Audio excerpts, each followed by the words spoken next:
किसी विद्वान आदमी ने ये ठीक ही कहा है कि जो कुछ तुम जानते हो वह सारा मत कहो और न वह सारा कहो जो तुम कर सकते हो, क्योंकि दोनों ही बातें तुम्हें खतरे में या किसी अनदेखी बर्बादी में डाल सकती हैं।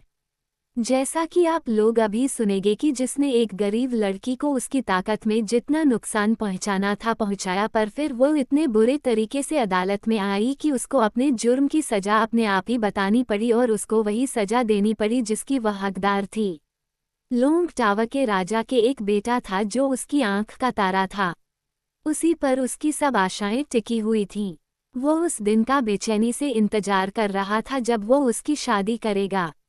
पर राजकुमार शादी के बिल्कुल खिलाफ था और इतना जिद्दी था कि जब भी उसकी पत्नी की बात की जाती तो वह अपना सिर नामे हिला देता और वहां से सैकड़ों मील दूर चला जाता। जब राजा ने अपने बेटे को ऐसा जिद्दी और शादी के खिलाफ देखा तो उसको लगा कि उसका वंश तो आगे चलने का ही नहीं। वो बहुत उदास हो गया। वो बहुत गिरा गिरा सा महसूस करने लगा और उसका उत्साह जाता रहा, इतना ज्यादा जितना कि किसी सौदागर को उसके खरीदार के दिवालिया होने पर भी नहीं होता, या फिर वो किसान जिसका गधा ही मर गया हो।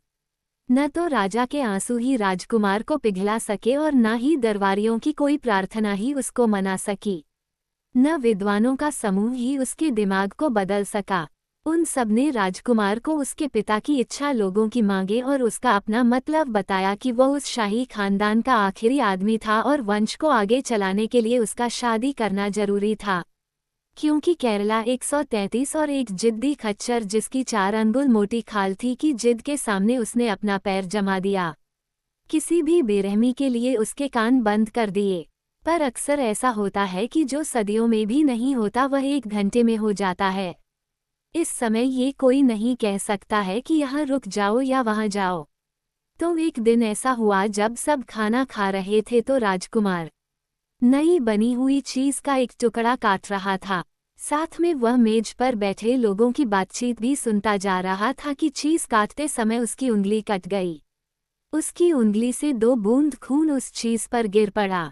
इसने वहां एक इतना सुंदर रंग बना दिया कि या तो वह प्यार की सजा थी या फिर भगवान की इच्छा थी पिता को धीरज देने की। कि राजकुमार को एक पागलपन सवार हो गया कि वह शादी करेगा तो किसी ऐसी सफ़ेद और लाल रंग की लड़की से करेगा जैसा कि खून पड़ी चीज का था। ये बात जब उसने अपने पिता से कही, सर जब तक मुझे कोई ऐसी लड़की नहीं मिल जाएगी जो इस चीज के रंग जैसी लाल और सफ़ेद हो, मैं शादी नहीं करूंगा।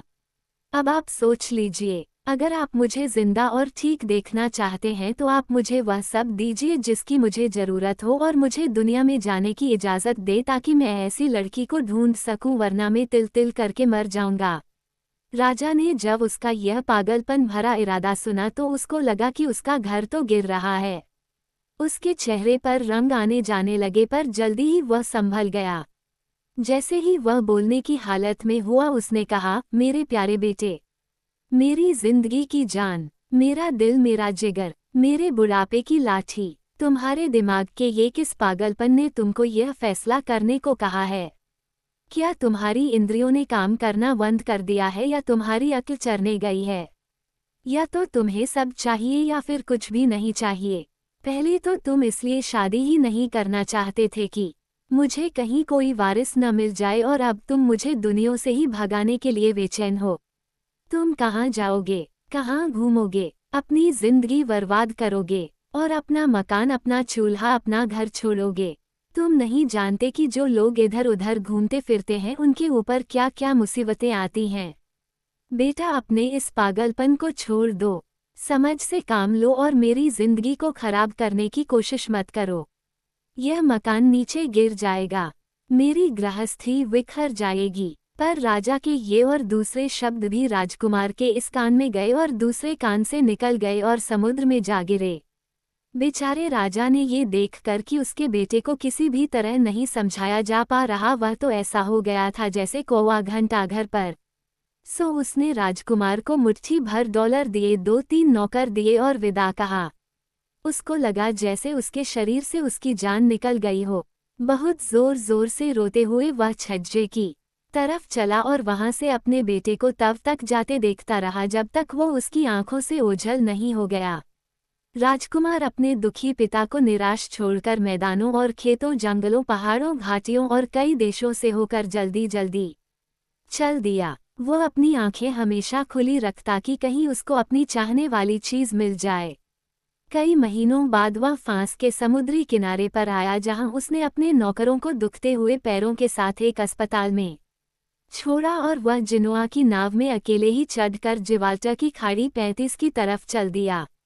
वहां पहुंचकर उसने एक बड़ा जहाज लिया और इंडीज की तरफ चल दिया। वो हर राज्य में, हर प्रांत में, हर शहर में, हर गली में उसे ढूंढता जा रहा था जिसकी मूरत उसके दिल में बसी हुई थी। घूमते घूमते वह ओगेसिस के टापू में आ पहुंचा। उसने वहां लंगर डाल दिया और उतर गया। वहां उसको एक बुढ़िया मिली जो अपने बुढ़ापे की वजह से बहुत ही मुरझा गई थी। उसने उससे अपनी बात कही कि वो उस देश में क्यों आया था। जब बुढ़िया ने उसका पागलपन सुना कि वह किन किन खतरों से खेलता हुआ अपनी इच्छा को पूरा करने के लिए वहां तक आया है, तो वह तो आश्चर्य से खड़ी की खड़ी देखती ही रह गई। वह बोली, जल्दी करो मेरे बेटे, जल्दी करो, क्योंकि अगर मेरी 3 बेटियों तुमको देख लेंगी तो मैं तुम्हारी जान बचाने के लिए कुछ नहीं कर सकती। आधा जिंदा आधा भुना हुआ एक तलने वाली कड़ाही ही तुम्हारी अर्थी होगी और उनका पेट तुम्हारी कब्र। पर तुम यहाँ से किसी खरगोश की तरह से तेजी से भाग जाओ। अब तुम जो कुछ ढूंढ रहे हो तुम उससे ज्यादा दूर नहीं हो। जब राजकुमार ने ये सुना तो वह तो बहुत डर गया। डर के मारे वह वहां से अपनी पूरी गति से भाग लिया और ऐसा भागा कि किसी दूसरे शहर में ही पहुंचकर दम लिया। वहां पहुंचकर वह एक और बुढ़िया से मिला जो पिछली बुढ़िया से भी ज्यादा बदसूरत थी। उसने उस बुढ़िया को भी अपनी कहानी सुनाई तो उसने राजकुमार से कहा, अगर तुम मेरी बच्चियों का नाश्ता नहीं बनना चाहते तो तुम यहाँ से तुरंत भाग जाओ। तुम यहाँ से सीधे चले जाओ तो तुम जो ढूंढ रहे हो तुम्हें वह मिल जाएगा। ये सुनकर राजकुमार वहां से भी उस कुत्ते की तरह से भाग लिया जिसकी पूंछ में कोई केतली बंधी हुई हो। भागते भागते वह एक दूसरी बुढ़िया से मिला जो एक पहिए के ऊपर बैठी हुई थी। उसके हाथ में छोटी छोटी पाई और कुछ मिठाइयों से भरी टोकरी थी जिन्हें वह कुछ गधों को खिला रही थी जो बाद में नदी के किनारे पर हंसों को ठोकर मार रहे थे। जब राजकुमार बुढ़िया के पास आया तो उसने बुढ़िया को सैकड़ों बार सलाम किया और उसे अपने घूमने की पूरी कहानी बताई। इस बुढ़िया ने उससे दया का बर्ताव किया और अपने मीठे शब्दों से उसको तसल्ली दी। बाद में उसे इतना बढ़िया नाश्ता कराया कि जिसके बाद वह उंगलियों चाटता रह गया। खाने के बाद उसने उसको 3 संतरे दिए जो ऐसा लगता था कि अभी अभी पेड़ से तोड़े गए हों। उसने राजकुमार को एक बहुत सुंदर चाकू भी दिया और कहा, अब तुम्हारी मेहनत खत्म हुई, अब तुम इटली वापस लौट जाओ। तुम जो ढूंढ रहे थे वो अब तुम्हारे पास है। जब तुम अपने राज्य के पास पहुंच जाओ तो जो भी पहला फव्वारा तुमको मिले वहां रुक जाना और एक संतरा काटना। उसमें से एक परी निकलेगी और कहेगी, मुझे पानी दो। ध्यान रखना कि पानी तैयार रहे वरना वह पारे की तरह से गायब हो जाएगी। पर अगर तुम दूसरी परी के मामले में आंखें खुली रखकर जल्दी नहीं करोगे और ध्यान नहीं दोगे तो देखना कि तीसरी परी तुमसे बचकर न भाग जाए। उनको तुरंत ही पानी देना पड़ेगा। तुमको तुम्हारी मनपसंद पत्नी मिल जाएगी। बुढ़िया की ये बातें सुनकर तो वह बहुत ही खुश हो गया। उसने बुढ़िया के बालों वाला हाथ सैकड़ों बार चूमा जो बिल्कुल हेजॉग की पीठ जैसा था। फिर उसने उससे विदा ली और अपने देश की तरफ चल दिया। वह समुद्र के किनारे आया और पिलर्स ऑफ हरकुलिस 138 की तरफ रवाना हो गया। वह वहां आया, हजारों तूफान और खतरे उठाकर वह बंदरगाह तक आ गया, जो उसके अपने राज्य से अभी एक दिन दूर था कि उसने एक बहुत सुंदर कुंज देखा जहां ऊंचे ऊंचे पेड़ों ने घास के लिए छाया का महल बना रखा था ताकि सूरज उन्हें देख न सके। वह एक फव्वारे पर रुका जो अपने क्रिस्टल की जीभ से लोगों को उनके होठ ताज़ा करने के लिए न्योता दे रहा था। वहां वह पौधों और फूलों के बने कालीन पर बैठ गया। तब उसने चाकू उसके म्यान में से निकाला और पहला संतरा काटना शुरू किया ही था कि वहां बिजली की चमक की तरह तुरंत ही एक लड़की आ खड़ी हो गई। वह दूध जैसी सफ़ेद थी और स्ट्रॉबेरी जैसी लाल था। प्रकट होते ही उसने कहा, मुझे पानी दो। राजकुमार तो ये देखकर आश्चर्यचकित रह गया। वह तो उस लड़की की सुंदरता में ही कैद रह गया। इससे वह उसको तुरंत ही पानी नहीं दे सका। इस पर वह लड़की एक पल में ही गायब हो गई। ये राजकुमार के सिर पर एक थप्पड़ था या नहीं, इस बात का किसी और को फैसला करने दो कि जिसको कोई इतने दिनों से चाह रहा हो वो उसके हाथ में आ जाए और पल में ही उसके हाथ से निकल जाए तो उसे कैसा महसूस होता है। उसके बाद राजकुमार ने दूसरा संतरा काटा तो जो अभी हुआ था वही सब उसके साथ दोबारा भी हुआ। यह उसकी खोपड़ी पर एक और थप्पड़ था। वह रो पड़ा। उसकी दोनों आंखें दो फव्वारे बन गईं। वह फव्वारे के सामने रोते रोते बोला, हे भगवान, मैं इतना बदकिस्मत क्यों हूँ। मैं उसे 2 बार खो चुका हूँ, जैसे मेरे हाथ बंध गए हों, जबकि मुझे ग्रे हाउंड की तरह से भागना चाहिए था और मैं यहाँ पत्थर बना बैठा रहा। पर हिम्मत रख, अभी तो एक संतरा और बाकी है और 3 तो खुशकिस्मती का नंबर है। अब ये चाकू या तो मुझे अप्सरा देगा या फिर मेरी जान लेगा। ये कहकर उसने तीसरा संतरा भी काट दिया। जैसे ही उसने संतरा काटा तीसरी अप्सरा प्रकट हो गई। उसने भी यही कहा, मुझे पानी दो। अब की बार राजकुमार ने उसको तुरंत ही पानी दे दिया और लो देखो वहाँ एक बहुत सुंदर अप्सरा खड़ी थी, कीम जैसी सफ़ेद पर लाल धारियाँ। एक ऐसी चीज़ जो दुनिया में कभी देखी नहीं गई, इतनी सुंदर जो कहीं नहीं जा सकती, जिसका किसी से मुकाबला नहीं, सबसे ज्यादा शान वाली। उसके वाल सुनहरी थे जिनसे प्रेम के वाण निकल निकल कर दिलों पर तीर चला रहे थे। ऐसा चेहरा जिसे प्रेम के देवता ने लाल रंग से रंग दिया था। वह भोली भाली आत्मा जिसको इच्छाओं की फौसी पर लटका दिया हो। उन 2 आँखों में जिनमें सूरज ने जिनसे देखने वाले के दिल में आहों के राकेट को आग लगाने के लिए 2 फुलझड़ियों लगा दी हों। वीनस यानी प्रेम की देवी ने उसके होठों को गुलाब दे दिए जिनके कोटों से हजारों दिल घायल हो जाएं। एक शब्द में कहो तो वह सिर से पांव तक इतनी सुंदर थी कि वैसा प्राणी कहीं और कभी नहीं देखा गया। राजकुमार को तो पता नहीं क्या हो गया था। संतरे के बच्चे को देखकर वह तो बस ठगा सा खड़ा रह गया था। उसने अपने आप से पूछा, क्या तुम जागे हुए हो या सोए हुए हो सियोमेटिलो, या तुम्हारी आंखों को धोखा लग गया है। पीले छिलके में से यह कितना सुंदर प्राणी निकला है। खट्टे रस से कितना मीठा फल, संतरे के बीज से कितनी सुंदर लड़की निकली है। काफी देर के बाद उसे लगा कि वह सपना नहीं देख रहा था, सच ही था। उसने परी को गले लगा लिया, उसको सैकड़ों बार चूमा और हजारों बार उससे प्यार के शब्द कहे जिनमें अनगिनत चुंबन भी शामिल थे। फिर राजकुमार ने कहा, प्रिय, मैं तुम्हें इस तरह बिना कुछ पहनाए हुए जो तुम्हारे जैसी सुंदर स्त्री के लायक हों और बिना दासियों के जो एक रानी के साथ होनी चाहिए अपने पिता के राज्य में नहीं ले जा सकता।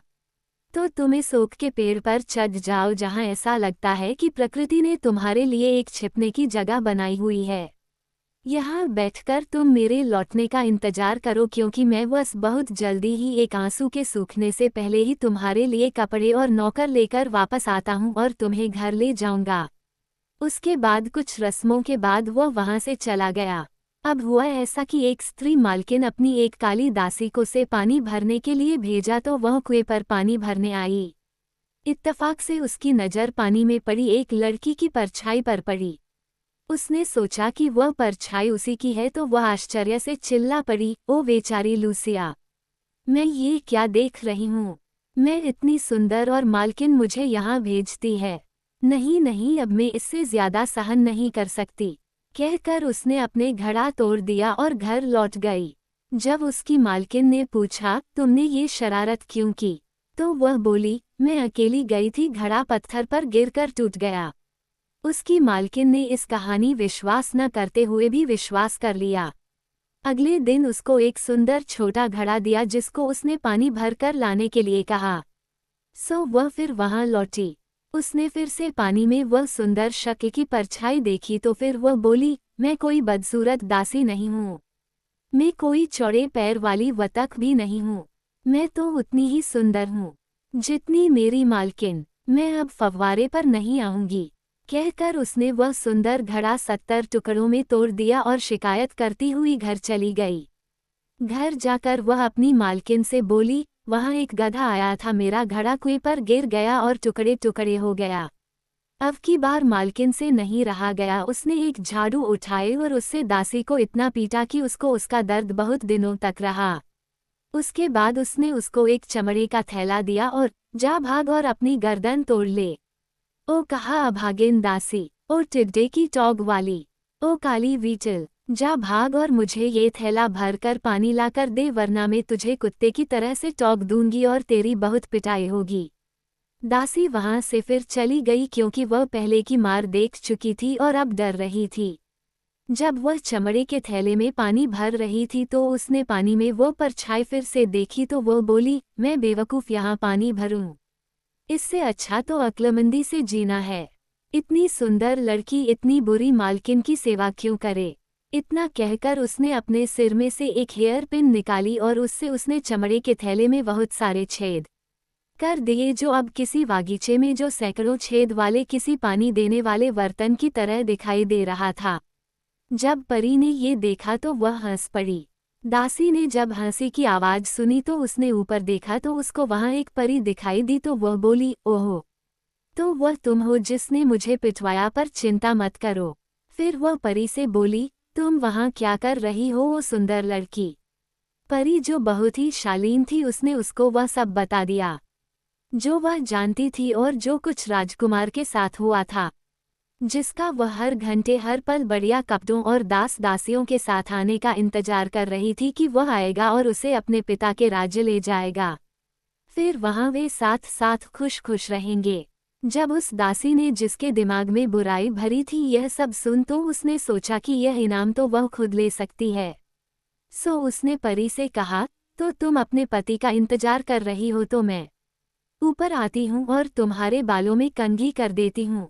परी बोली, आओ, तुम्हारा 1 मई की तरह स्वागत है। और दासी पेड़ के ऊपर चढ़ गई। परी ने भी उसको अपना गोरा हाथ देकर उसको ऊपर चढ़ने में सहायता की। परी का गोरा हाथ दासी के काले पंजों में ऐसा लग रहा था जैसे काली एवोनी के खांचे में क्रिस्टल का शीशा जड़ा हुआ हो। जैसे ही उसने वालों में कंघी करनी शुरू की उसने अचानक ही अपनी हेयर पिन उसके सिर में घुसा दी। परी तुरंत ही दर्द से चिल्लाई, फाख्ता फाख्ता, और एक पल में ही फाख्ता बनकर उड़ गई। इसके बाद दासी ने अपने कपड़े निकाल दिए, उनकी एक गठरी बनाई और उसे 1 मील दूर फेंक दिया। और फिर वह उस पेड़ पर ऐसे बैठ गई जैसे कोई जेठ की मूर्ति पन्ने के घर में बैठी हो। कुछ ही देर में राजकुमार एक बहुत बड़े लावा लश्कर के साथ लौटा तो उसने देखा कि जहां वह दूध का बर्तन छोड़कर गया था वहां तो मछली के अंडों का अचार रख हुआ था। कुछ पलों के लिए तो वह उसे देखकर हक्का बक्का खड़ा रह गया। फिर उसने उससे पूछा, स्याही का धब्बा किसने बनाया? इतने बढ़िया कागज पर इस पर तो मैं अपनी जिंदगी का सबसे चमकीला दिन लिखना चाहता था। इस नए पेंट किए गए घर पर किसने दुखों की छाया डाल दी है जिसमें मैं खुशी खुशी अपनी जिंदगी बिताना चाहता था। ऐसा कैसे हुआ कि जहां मैं चांदी की खान छोड़कर गया था जो मुझे अमीर और खुश बना देती, वहां मुझे ये कसौटी पत्थर 141 मिला है। पर राजकुमार को आश्चर्य में पड़ा देखकर चालाक दासी बोली, आश्चर्य मत करो ओ राजकुमार, मेरे ऊपर कोई जादू डाल गया है जिससे मैं सफ़ेद लिली से काले कोयले जैसी हो गई हूँ। बेचारे राजकुमार ने देखा कि इस शरारत के लिए वह कुछ कर नहीं सकता, सो उसने अपना सिर लटका लिया और इस गोली को किसी तरह निगल गया। उसने दासी को पेड़ से नीचे उतरने के लिए और फिर उसे नए कपड़े पहनने के लिए कहा। फिर वह दुखी होकर नीचा सिर किए दासी को साथ लिए हुए अपने राज्य की तरफ चल दिया। राजा रानी उनके स्वागत के लिए अपने महल से 6 मील आगे तक आए थे। उन्होंने उनका स्वागत इतनी ही खुशी से किया जितनी खुशी से कोई बंदी अपनी फांसी की सजा सुनता है। ये देखकर कि उनके बेटे ने ये कैसा चुनाव किया है, जो इतनी दूर तक इतने दिनों तक इधर उधर घूमता रहा, और जो सफ़ेद फाख्ता लाने गया था वह किस तरीके से काला कौवा लेकर घर लौटा है, उनका दिल खुश नहीं था। पर क्योंकि वह कुछ कर नहीं सकते थे सो उन्होंने बच्चों को अपना ताज दिया और कोयले के चेहरे पर सुनहरा ताज रख दिया। जब वे लोग बड़ी बड़ी दावतों की तैयारी कर रहे थे, रसोइये बतखों की सफाई में, सुअरों को मारने में, मेमनों को तैयार करने में, मौस को पीसने में, बर्तनों को ठीक करने में और दूसरे हजारों अच्छे पकवान बनाने में लगे हुए थे कि एक बहुत सुंदर फाख्ता रसोईघर की खिड़की पर आकर बैठ गई और बोली, ओ रसोइये, मुझे सच सच बताना, राजा और दासी आज क्या कर रहे हैं?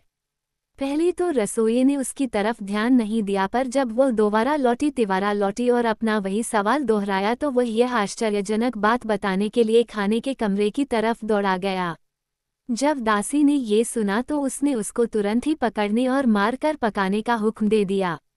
सो रसोइया वापस गया और किसी तरह से फाख्ता को पकड़ा और उसके साथ वही किया जो दासी ने कहा था।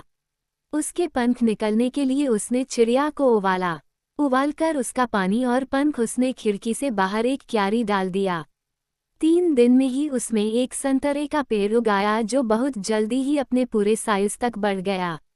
अब ऐसा हुआ कि एक दिन राजा ने एक खिड़की से अपने बागीचे को देखा तो वहां उसने एक पेड़ देखा जिसे उसने वहां पहले कभी नहीं देखा था। उसने तुरंत ही रसोइये को बुलाकर पूछा कि उस पेड़ को वहां किसने और कब लगाया। जैसे ही उसने रसोइये से पूरा हाल सुना वह समझ गया कि यह सब क्या मामला था। उसको मरने का सा दुख हुआ। उसने तुरंत ही हुक्म दिया कि उस पेड़ को कोई न छुए बल्कि उसकी बहुत ही अच्छी तरह से देखभाल की जाए। कुछ दिनों बाद उसमें 3 संतरे लगे, बिल्कुल वैसे ही जैसे बुढ़िया ने सियोमेटिलो के दिए थे। जब वे बड़े हो गए तो उसने उनको तोड़ लिया। वो उनको अपने कमरे में ले गया, पास में पानी का एक बर्तन रख लिया। फिर उसने उन संतरों को काटना शुरू किया। पहले और दूसरे संतरों में से पहले की तरह परियों निकली। जब वो तीसरा संतरा काटने लगा तो उसमें से निकली परी को उसने पीने के लिए पानी दिया। लो देखो, उसके सामने तो वही परी खड़ी थी जिसको वह पेड़ के ऊपर बिठाकर छोड़ कर आया था। तब उसने उस दासी के साथ साथ जो कुछ किया था वह सब बताया। अब जो खुशी राजकुमार को उसे दोबारा देखकर मिली उस खुशी को कौन कह सकता है। उस समय वह जिस खुशी से उछल कूद रहा चिल्ला रहा था उसे कौन बता सकता है, क्योंकि राजा तो खुशी के समुद्र में तैर रहा था और उसकी लहरों पर स्वर्ग का आनंद ले रहा था। उसने परी को गले लगाया, फिर उसका हाथ पकड़कर उसको कमरे के बीच में ले गया जहां दरबारी और सारे लोग दावत के लिए जमा थे। वहां उसने उसको मिलवाया। तब राजा ने सबको एक एक करके बुलाया और उनसे पूछा कि उसको कौन सी सजा दी जाए जिसने इतनी सुंदर लड़की को नुकसान पहुंचाया हो। एक ने कहा कि ऐसे आदमी के गले में सन की रस्सी डाल देनी चाहिए। दूसरा बोला उसको पत्थरों का नाश्ता कराना चाहिए। तीसरा बोला उसकी खूब पिटाई की जाए। चौथा बोला कि उसको जहर पिला देना चाहिए। 5वां बोला उसके सीने पर चक्की बूच की तरह से लगा देनी चाहिए। किसी ने कुछ कहा, किसी ने कुछ, तो उसने काली रानी को बुलवाया और उससे भी यही सवाल पूछा। उसने कहा ऐसा आदमी तो जला देने के लायक है और उसकी राख किले की छत से चारों तरफ उड़ा देनी चाहिए। जब राजा ने उसके मुंह से यह सुना तो बोला, तुमने तो अपने पैर पर अपने आप ही कुल्हाड़ी मार ली। तुमने तो अपने ही पकौड़े बना लिए। तुमने चाकू तेज किया और जहर मिला लिया। तुमने तो अपना ही इतना नुकसान किया है जितना कोई और नहीं कर सकता। तुम बेकार की जीव हो। तुमको पता होना चाहिए कि यही वह सुंदरी है जिसे तुमने हेयर पिन से घायल किया है। यही वह फाख्ता है जिसे तुमने मार देने और पकाने का हुक्म दिया था। अब तुम बताओ कि तुम क्या कहती हो। ये सब तुम्हारा ही किया धरा है और कोई भी जो बुरा करता है उसको बदले में बुराई की ही आशा रखनी चाहिए। सो उसने अपने एक नौकर को उसको पकड़ने और जलती हुई लकड़ियों के ऊपर फेंक देने के लिए कहा और फिर उसकी राख किले की छत पर से चारों तरफ बिखेर देने के लिए कहा। उसने ये सच साबित कर दिया, जो कोटे बोता है उसे नंगे पैर नहीं जाना चाहिए।